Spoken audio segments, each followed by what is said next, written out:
The Blue Jackets need a win in a big way tonight against the Tampa Bay Lightning. How do they get back in the win column? We'll tell you on today's Locked On Blue Jackets. You're Locked On Blue Jackets, your daily podcast on the Columbus Blue Jackets, part of the Locked On Podcast Network. Your team every day.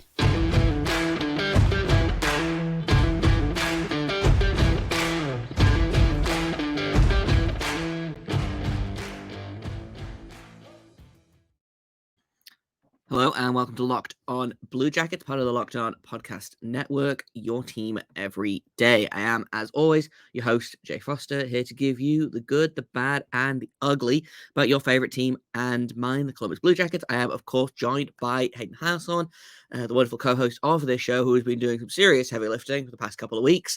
Before we get started, I want to thank everyone for making this your first listen of the day every day. Locked On Blue Jackets continues to be free and available on all podcast platforms. We're over on YouTube and on Sirius XM. I also want to let you know that today's episode is brought to you by FanDuel. Make every moment more. Right now, new customers are going to get $150 in bonus bets with any winning $5 moneyline bet. That is $150 if your team wins. Visit FanDuel.com/lockedon to get started. So I guess let's kick it off with the big question. The Blue Jackets are playing Tampa Bay Lightning tonight. What do you think, Hayden, is the most important thing the Blue Jackets need to do to win this game that they haven't been doing in the past few games? They just got to find the back of the net, Jay. I think it's been a pretty tough going here as of late. They're just not getting consistent goals from mostly like their veteran guys, like Boone Jenner, Johnny Gaudreau. You know, these guys, Emil Bemstrom, I'm counting him in that group now too, because he was lighting it up during preseason and has shown that he can do good things, but he's not scoring really as much, it feels like, as of late. Alexander Texier really hasn't found the back of the net. I feel like as a fan, I'm starting to point the arrow, and it's like a soft arrow because I'm still not really trying to take too much from the first 9 games of the season and just be like, okay, this month of November coming up, it's the biggest month for the Columbus Blue Jackets in terms of positioning themselves in a place where they can then go after the playoffs come December and like the turn of the year. So this is a huge, like, I just erase everything that happened because it's a 4-game losing streak. Like, just forget about what's happened. This starts a really big month for the Blue Jackets. So it's just everything's got to be fresh. But, like, I think you look at the veterans and say you got to pick it up and you got to start scoring some goals. Yeah, 100%. The schedule is a really big thing. Like you said, November's important. A lot of Metro team matchups. The Blue Jackets in the month of November have to play the Tampa Bay Lightning, the Washington Capitals, the Florida Panthers, the Dallas Stars, the Detroit Red Wings, the New York Rangers, the Pittsburgh Penguins, the Arizona Coyotes, the Capitals again, the Flyers, the Blackhawks, the Devils, the Hurricanes, the Bruins, and the Habs. So that's a heavy schedule. Obviously, you know, there are some rebuilding teams in there, like the Coyotes, like the Blackhawks, like the Habs, but the Habs beat the Blue Jackets last month, you know, and then obviously New Jersey's always a problem for the Blue Jackets. Carolina always seems like it's a problem.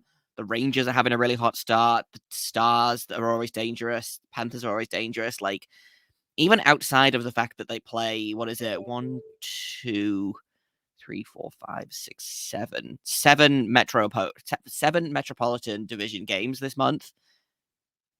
It's a big ask. And if they're not scoring goals, I don't think they're going to win many games, which that's a really stupid way to say it, I feel like, because that's how you win this game, is by scoring goals. But we've seen the Blue Jackets of seasons past have been able to win 2-1 games, 3-2 games. I don't know that this team is built for that. The goaltending has been good. It's sliding towards less good now. I think Elvis got no help in the last couple of games. You know, he's doing the best he can. I think, unfortunately, he's going to be the whipping boy for this season, regardless of what happens. But a strong performance from Elvis tonight, I think, could really, really go a long way towards getting back on track. But I agree, we need Johnny Gaudreau to start putting things in the net, or even getting assists. He's got, I think, 4 assists in 9 games so far this season. That's not good enough. He's generating chances. It's all going, he's doing all of the right things. They're just not going in. I said a couple of episodes ago that I'm not worried yet. I am starting to worry. I think once Johnny gets his first, I think probably I will start to relax a little bit more. I think getting Patrick Laine back whenever that happens, he'll be missing his 6th straight game tonight, I believe, which is not ideal because one of the big keys for this season was, hey, if we keep Patrick Laine healthy, he's going to be a big part of this team. And then, 3 games in, he gets hurt because this team is cursed. Marchenko, I think if he gets a goal, he's going to be, if he gets a goal, expect him to get 1 or 2, But as of right now, I believe the 2 leading goal scorers are Ivan Provorov and Jack Roslovic, and that's just not how you win games. You need the big guys to score big points. So especially against a team like Tampa Bay, if you can take advantage of the fact that they don't have Andrei Vasilevsky right now, who I believe is still out after getting back surgery at the start of the season, that's going to be a big confidence win over Tampa Bay. Yeah, the guy they have in net is Jonas Johansson, who has been their goalie now for 8 games this season. He started off going win, loss, win, loss, and it's been shaky, but he's gotten points in 3 straight games for him. And he actually has some pretty good stats. If you look at Tampa Bay and where they're at, I think personally I wrote them off at the beginning of the year when I heard that they're going to be missing Vasilevsky due to back surgery. And he's going to be out 2 months, so it looks like he'll be out another month here. But they're getting it done with Jonas Johansson, who has them right now 4th in the Atlantic Division. And Tampa Bay is just one of those teams. I was thinking about it. Even though Vasi is probably the player, I give him all the credit for what he did, for what Tampa Bay has done. He's more than the head coach John Cooper, more than Victor Hedman, more than Braden Point, Alex Killorn, Nikita Kucherov. More than any of those guys, I give Vasi the crown. You're the one that built this thing. You're the main dog there. And even though they've lost him, I say lost him as in he'll be back this season. So it's not like they're the fact that I wrote them off to win a cup this year is kind of silly, but they're just one of those teams that they keep coming back with a good year and a good year, even when they lose a guy.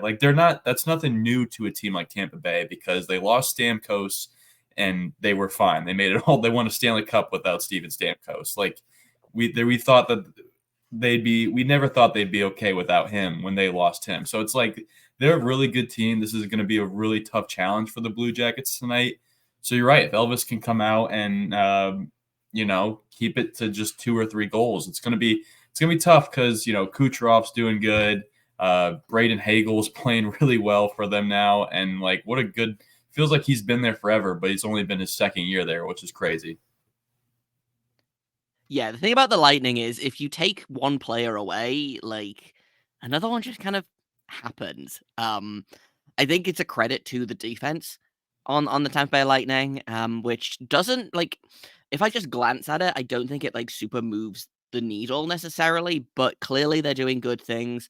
I'm not as big of a Victor Hedman fan as many people are in the league, but he's clearly doing all of the right things. They're not getting points necessarily, but they are successful. I think it's a really unassuming decor that has done quite a lot of good things. But I agree, I can't speak. Nikita Kucherov, 11 points in 9 games. Braden Point, 10 points in 9 games. Brandon Hagel, 10 points in 9 games. Steven Stamkos, 8 points in 7 games. You take Vasilevsky out of the equation, and these dudes are still putting the puck in the net.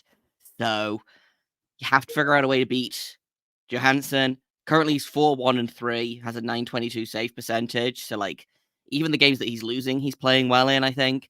But it's gonna be interesting. Luckily, the Blue Jackets might be getting a guy back that has a reason to want to score in this game.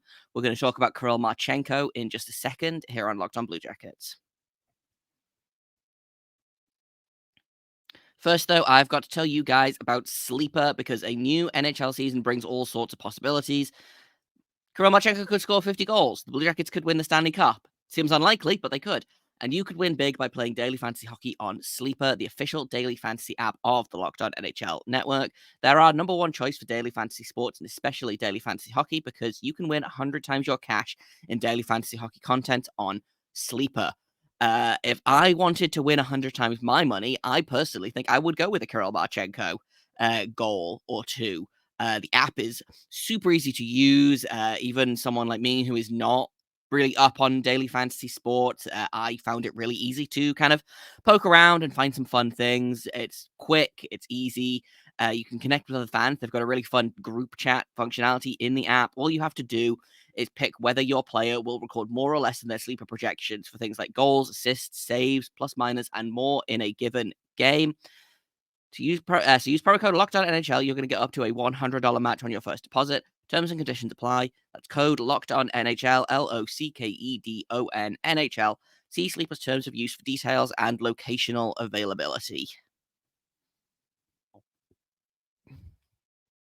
All right, I want to talk about Kirill Marchenko a little bit because we talked about him in the preview for the Stars game. I was silly enough to pick him as my goal scorer, and then he got scratched again because Pascal Vincent hates me specifically, I guess.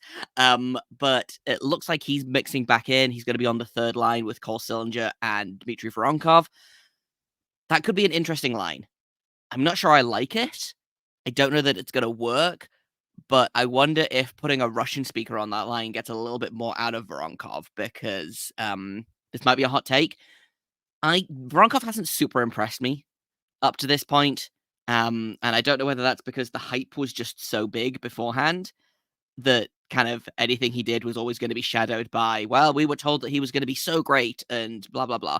But I'm wondering if putting Marchenko with Voronkov, obviously Voronkov doesn't speak English, having a Russian on that line, a little bit of familiarity might get a little bit more out of Voronkov. Obviously, he scored his first goal against Dallas, so, maybe I'm being too harsh on the guy, but I'm just really happy to see Marchenko back, and I think, again, I'm putting my money on him scoring in this game because he feels like a guy that will respond to getting benched. Look what he did. He got sent down to Cleveland, got called up like 20 games into the season, then just went on a full tear for the rest of the season. He's a guy that responds to being challenged is not the word that I want, but and punishment's not the word I want either. I can't think of the exact word that I want, but I'm expecting a big game from Kirill Marchenko.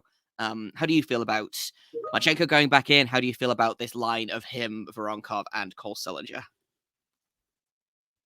Well, first of all, I think it's awesome because Dmitry Voronkov, who is clearly a guy that the Blue Jackets are investing in, they gave him one of the premier call-ups this year. Premier as in a sense like this team's they're still in the playoff hunt, right? Like it's no reason to be, even though we've had a couple bad games here. I talked about possibly bringing out the panic button in a couple episodes. I might regret that here if the Blue Jackets start ripping off wins. But yeah, I think getting Voronkov together with Kirill Marchenko is going to be good and then you also got Cole Sillinger in there. So you got two guys that will really rough things up.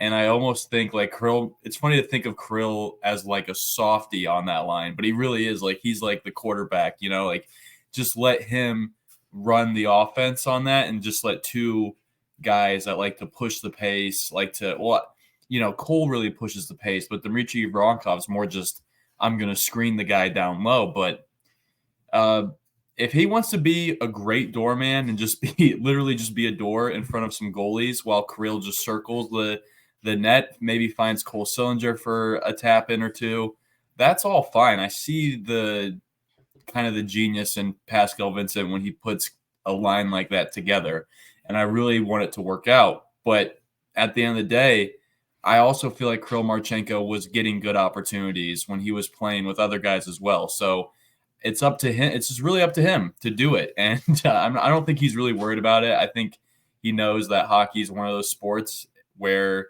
you can shoot 10 pucks a night for, 10 weeks in a row and not have a goal. And then you can shoot, your first two shots of the next game can go in. It's just weird like that, especially in the NHL, I'm sure. So no reason to to really get scared about a guy like Kirill Marchenko anymore. I think he's going to get one. If Dmitry Voronkov can get one, Kirill Marchenko can get one. I wonder if Marchenko needs to do, and this is only, I'm mostly joking here because this is not what Marchenko's game is built on, but like sometimes you've got to score just like a gross goal. And then, one that bounces in off your butt or, bounces in off the shin pads, or you just kind of get tangled up in the goalie and it rolls in. Like sometimes a goal like that kicks things off. And we've seen players make careers of scoring goals like that before. Boone Jenner is a really great example of what Voronkov could be if he starts to kind of figure it out. I think his skating definitely needs work. I think his overall game, it's going to adjust. I think maybe it feels unfair for me to judge this kid when he's had 12 games in a North American sized rink. The ice is a different size here, but if he learns from Boone Jenner, I feel like you can't really go wrong there with Voronkov. He's enormous.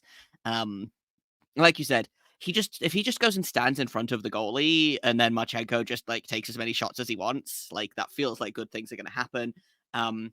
I like the duo of Sillinger and Marchenko as well. Actually, Cole Sillinger, like, he's got a really great shot, but I think he's become a really underrated passer. He's made a lot of really good little plays that have sprung guys for breakaways or odd man rushes, whatever. That could be really interesting. I want to talk about one other player that has got a new line. We are getting the Fantilli Kent Johnson duo back together. I believe it's going to be Texier on that other wing. That's a really fun line to me.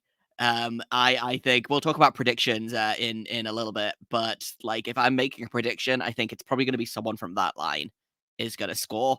I don't know if I want to pick who yet. I'll probably keep thinking about it while we record the rest of this episode, but Johnson and Fantilli have some fun chemistry, and I think putting Texier in there, giving that line a little bit more snarl.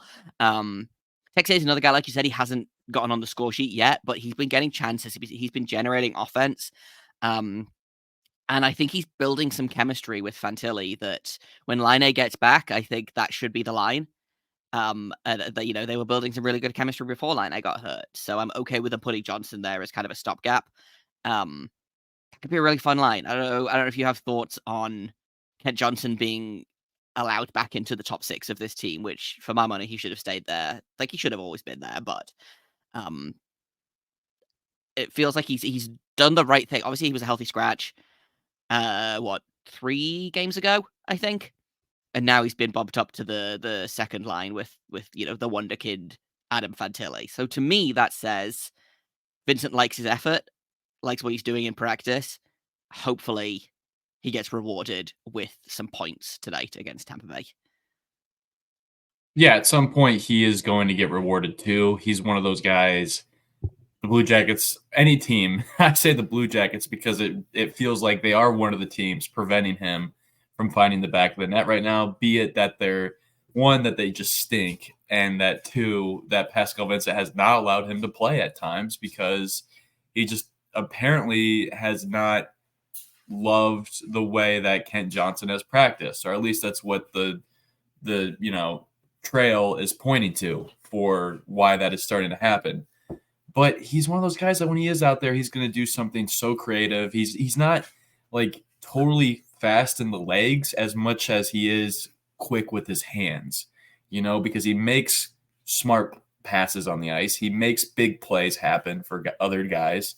And we've seen players benefit from that. And I feel like 2 guys that have really good skill, Alexander Texier, who's right up there for one of the most skilled players on the team, I think. And of course, Adam Fantilli is as well. So this is a no-brainer. Like at some point, this line needed to happen, especially Fantilli to Johnson, because both of them are coming from the same program in Michigan in recent years. So they probably play very like-minded hockey, or at least the dream is that they'll get along. So yeah, I think Alexander Texier at this point is one of those veterans too, who's a player. He's so young as a player as well. So like when we say, maybe the veterans are to blame, you just got to keep in mind the Blue Jackets average age is like bottom 3 right now, or youngest, one of the top 3. I think they are the second youngest team by 1/10 of a year.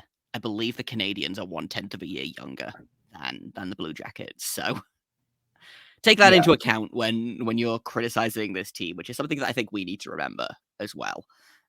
They're babies. It's babies and Erica Branson. Like that's the split of this team. No, it's not quite that bad anymore, but no, I fully agree. I think it's going to be fun. I can't tell if I have a good feeling about this game or not. But I think we'll talk about that and we'll make some predictions about this game and whether you think the Blue Jackets are going to get back in the win column in just a little bit here on Locked On Blue Jackets. First, though, I've got to tell you guys about Indeed. When you're drafting your fantasy team, do you ever wish you could do the same thing with your business team? If you're building a roster to win the league, you need Indeed. They are the hiring platform where you can attract, interview, and hire all in one place. You don't have to spend hours on multiple job sites looking for candidates with the right skills. You can just do it all on Indeed, which is super great because I love to find somewhere that I can do everything in one place, and you can do that with Indeed. Indeed Instant Match, they've got virtual interviews, all of these things are right on the website. You don't have to go anywhere else, and you don't have to wait either. Indeed US data shows over 80% of Indeed employers find quality candidates whose resume on Indeed matches their job description as soon as they sponsor a job. I really love Indeed. I've been unlucky enough to job hunt quite a lot over the past kind of 5 years or so, thanks COVID, and I've always used Indeed to job hunt, and so I can only imagine it is just as useful if you are the person hiring. They know why you're growing. Indeed knows when you're growing your own business, you have to make every dollar count. That's why with Indeed, you only pay for quality applications that match your must-have job requirements. Visit Indeed.com/lockedon to start hiring now. Just go to Indeed.com/LOCKEDON. Indeed.com/lockedon. Terms and conditions apply. Cost per application pricing not available for everyone. Need to hire? You need Indeed. I've also got to tell you about FanDuel. Score early this NFL season with FanDuel, America's #1 sportsbook.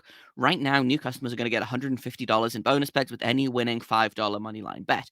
That is $150 if your team wins. So, the Detroit Lions are doing okay at the minute. If you put $5 on them and they win, you're going to get $150 in bonus bets. If you put money on the Bengals or the Browns, I'm running out of NFL teams that I can name off the top of my head, but any of those guys win. If you put $5 on the money line bet, you're going to get $150 in bonus bets, and you can use those bonus bets on literally anything. Spreads, player props, over-unders, any other sport. Put money on Kirill Marchenko having a hat trick in tonight's game. Why not? Visit FanDuel.com/lockedon. Kick off the NFL season. Continue enjoying the NHL season. FanDuel.com/lockedon. FanDuel is the official partner of the NFL and also us, the Locked On Podcast Network. All right, welcome back to Locked On Blue Jackets. Jay Foster, Hayden Heilson. We are talking about whether the Blue Jackets can win this game. I would like to think so. I don't know how confident I am, but I've mostly been going into this season with kind of a relentless optimism, which is unusual for me as a Blue Jackets fan because so often I'm like, well, obviously they're going to lose because this team is cursed and hates me. But we've got to break the streak at some point. I don't think it's going to be pretty tonight, but I wouldn't be surprised if the Blue Jackets manage to grind out like a 4-3 or a 5-4 win over Tampa Bay. How do you feel about tonight's game? I guess we've talked a lot about what the Blue Jackets need to do. How do you feel about the chances of them like actually executing all of the things that they need to do to get back in the win column? Well, I want to start things off here as we get ready to talk about this game and what actually might happen in it. As we're getting ready to start the month of November here for the Blue Jackets, where we said this will be the heaviest month they play. They play 15 games this month, which is that's a lot of metropolitan opponents. But there won't be the excuse of having to travel because you are going to play 7 or 8, 8 road games all in the Eastern Conference here. So the Blue Jackets have a huge chance to load up and just have a good month. It starts tonight with a team like Tampa Bay coming in, who I don't know about you, Jay. Every time the Blue Jackets play Tampa Bay, I think of 2019. And I know there are just like no players other than like Zach Werenski, Eric Robinson, Boone Jenner. Boone Jenner's like the one guy left over. I believe Alex Texier was also on that team. And Texier, I don't know if he played, but he was definitely on the roster in that season. So You're right. How can I forget about Texier? That was when Texier was making like his first impression in the NHL. So I just think about that series, and I just think maybe the Blue Jackets still have a little bit of a rent somewhere in the heads of those Tampa Bay players like Victor Hedman, Steven Stamkos, Nikita Kucherov, the head coach Sean Cooper, Mikhail Sergachev, all of the guys in that locker room were there for that 2019 sweeping. So if the Blue Jackets can play good tonight, which I believe they will, and if Nationwide Arena can bring some of that playoff energy, I feel like it's going to be a tough game for the Lightning, and that's going to be a good thing. So I'm going to take the Blue Jackets in this one. I don't know if it's too early for predictions, but I'm already feeling a 4-3 win for Columbus. And just because you said that with Alexander Texier, I'm going to take Texier to score a goal, especially knowing he's playing with Fantilli and Johnson. That's an electric line. Yeah, this feels like a good night for Texier's first goal of the season. First goal in a couple of seasons, obviously, since he didn't play last season and missed most of the season before that. Gosh, that was probably going to be my guess as well, but we can't both have the same thing. So let's say I'm also going to go with a 4-3 win for the Blue Jackets. Again, I still don't think it's going to be pretty. I think there's probably going to be like at least one goal that goes in off someone's butt or someone's shin pads or like something like that. Probably a bunch of special teams goals because why not? But in terms of first goal scorer, I'm gonna go with the same line. I'm gonna say Kent Johnson opens the scoring for the Blue Jackets. He hasn't scored in a couple games. I feel like he's overdue. It's real tempting to go with Marchenko again, just because I feel like Marchenko is either going to score 0 goals or 3 goals, and there's nowhere in between, But I'm going to go with Kent Johnson. That feels like a semi-safe bet. I don't know what his FanDuel odds are off the top of my head, but maybe I'll put a buck or something on Kent Johnson to score a goal. That's kind of what we've got for today. Tomorrow, I believe it's going to be just me. So sorry about that to everyone who only likes Hayden and not me. I'll be recapping tonight's game against Tampa Bay, and maybe looking ahead to the game on the weekend, which is against the Washington Capitals on Saturday, I believe. You got it. So we'll talk about that. Capitals are real bad at the minute, so probably I'm not going to be too smug about it, but I am excited for that game. We'll see. They're playing a little better, I believe. Like lately, they're doing okay. Yeah, they've won 3 in a row. Okay. So they've caught a little bit of fire, but they started off. Yeah, they started off terribly. But so I'll talk about that a little bit, and then Hayden will be back for the Monday episode, I believe. So thank you for listening. Thank you for making us your first listen of the day every day. Locked On Blue Jackets continues to be free and available on all podcast platforms. We're over on YouTube. We are on Sirius XM. We appreciate you guys for being everydayers, for coming and hanging out, checking us out, commenting, interacting with us on socials, interacting with the polls Hayden puts up on our community page on YouTube. I don't know. I'm feeling happy about it today. We appreciate all of you. If you want to be an everydayer, then you can find us, like I said, on YouTube, on any podcast app, and Sirius XM. I'm on Twitter over at _Jacob Foster, JAKOBFORSTER. It doesn't matter what that little logo down there says. I will not be calling it X. I will be calling it Twitter. Hayden is over at HaydenH971. You can find the show at LO_Blue Jackets. If you have comments, questions, criticisms, you can email us at lockedonbluejackets@gmail.com.